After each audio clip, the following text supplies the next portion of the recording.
Last week, before the Trump-Putin summit and before Maria Butina was charged with being a Russian spy, special counsel Robert Mueller issued an indictment of his own. He charged 12 Russian military officers with conducting large-scale cyber operations to interfere with the 2016 U.S. presidential election. The indictment made headlines because of the evidence it contains, illustrating steps the Russian government used to meddle with the U.S. election. But the indictment also contains lots of information on how Russia and the United States spy on each other. And Micah Lee is a reporter and computer security expert for the Intercept. And Micah dug through the 29-page indictment and joins me now. Thanks a lot for joining us. All right, so the first question, how did the Russian government hackers get caught in the first place by the U.S.? So there are a few things that they did wrong. The first thing is that in order to do all of this hacking, they have a lot of infrastructure. So they have to have servers, domain names, email addresses, VPN accounts, and things like that, Bitcoin. And they shared their infrastructure across their different operations. So they had this DC Leaks website that they set up. They had Guccifer 2.0. They hacked the DNC and the DCCC, and they used the same infrastructure when they were hacking all of these.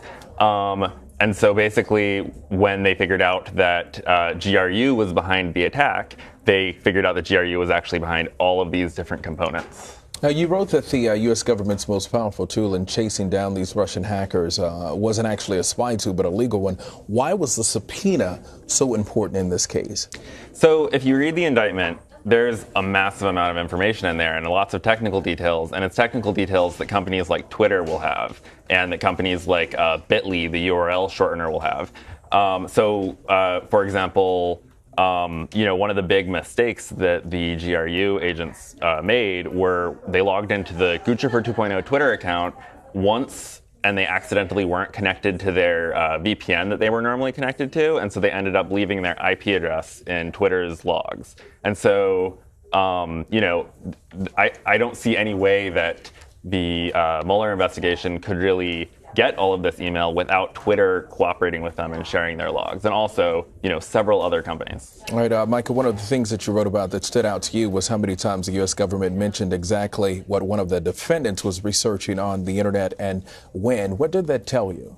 So they knew exactly, right before they hacked the Microsoft Exchange server, which is an email server that the DNC was using, that defendant was searching for, command line tools to interface with Exchange. And so if they knew exactly what his internet research was, then they must have either had access to his browser history somehow, or they were logging his keystrokes on his computer somehow. So I think that the most likely, explanation for this is that they actually compromised his computer and possibly computers of other GRU officers. All right, the indictment accuses the Russians of conspiring to launder, $95,000 through cryptocurrencies like Bitcoin. We've all heard of Bitcoin, in order to capitalize on their perceived anonymity. But as you write in this article, the U.S. government is actually quite good at tracking Bitcoin. How in the world did they do it? So it's kind of a misconception that Bitcoin is anonymous. Bitcoin actually isn't anonymous at all.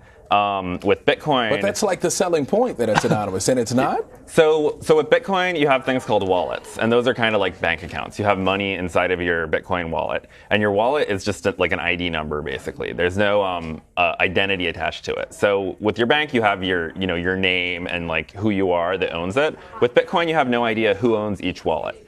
But what you do know, but what's completely public with Bitcoin, is all the transactions. So if this one wallet spends money on this thing, everyone in the world can see that. And so basically, for example, the Mueller investigation discovered that a certain Bitcoin wallet spent some money on buying the domain name dcleaks.com. Mm-hmm. And so they knew that whoever was behind DC Leaks controlled that Bitcoin wallet.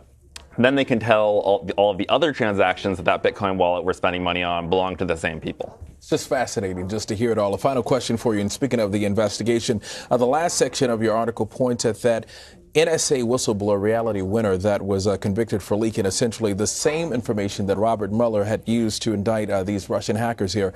Does that, or should that fact exonerate the winner?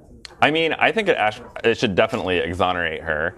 So what she's accused of leaking is a document specifically about GRU hacking this company called VR Systems. It's an American election company, and then after hacking them, hacking local election officials. And so that was the document that she's accused of leaking, and all of that information right now is being used to indict GRU officers.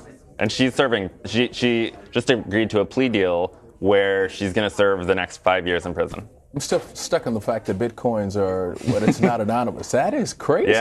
Yeah, people think it's anonymous, but really it's like if you can get it anonymously, if you have a Bitcoin wallet and nobody knows that you're the one in control of it, it can kind of be anonymous. But as soon as somebody figures out that you control it, all of your purchases are out in the open. They're all stored forever in the blockchain. Bottom line, there are a few things that you can get away with in this world. All right. Yeah. Thank you, computer security engineer Micah Lee. Thank you so much for